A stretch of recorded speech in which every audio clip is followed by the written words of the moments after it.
Hello bachcho, let's see this question. If S is the sample space and probability of A is a 1 by 3 probability of B and S is equal to A union B where A and B are two mutually exclusive events, then probability of A is equal to, there are four options, A 1 by 4, B 1 by 2, C 3 by 4 and D 3 by 8.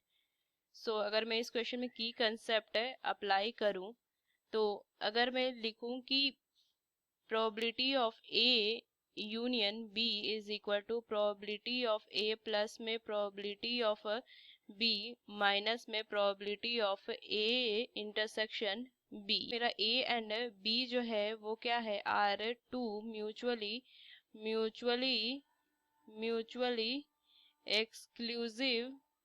exclusive events हैं। तो मैं क्या कह सकती हूँ कि इनका जो इंटरसेक्शन होता है ना, उनकी प्रोबेबिलिटी जीरो होगी।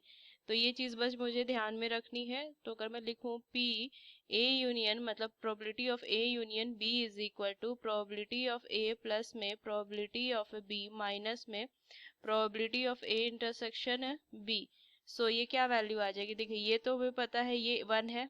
अगर मैं देखूं सो क्योंकि ये क्या दिया है, एस के इक्वल दिया है ना, क्यों, क्योंकि ये एस के इक्वल दिया हुआ है ए यूनियन बी। अगर ये एस के इक्वल है तो एस क्या हो जाएगा, सैंपल स्पेस हमेशा 1 लेंगे तो ये हो जाएगा 1 इज इक्वल टू क्या हो जाएगा, प्रोबेबिलिटी ऑफ बी अपॉन में 3 प्लस में प्रोबेबिलिटी ऑफ बी। ये तो जीरो हो जाएगा ना, ये जीरो हो जाएगा, हम लिख सकती हूँ minus zero. So 1 is equal to probability 4/3 probability of B.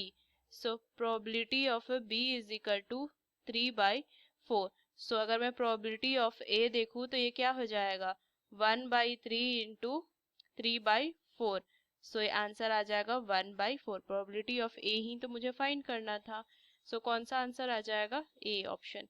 Using this key concept we solve this question. Hope you understood it well. Best of luck. Thank you.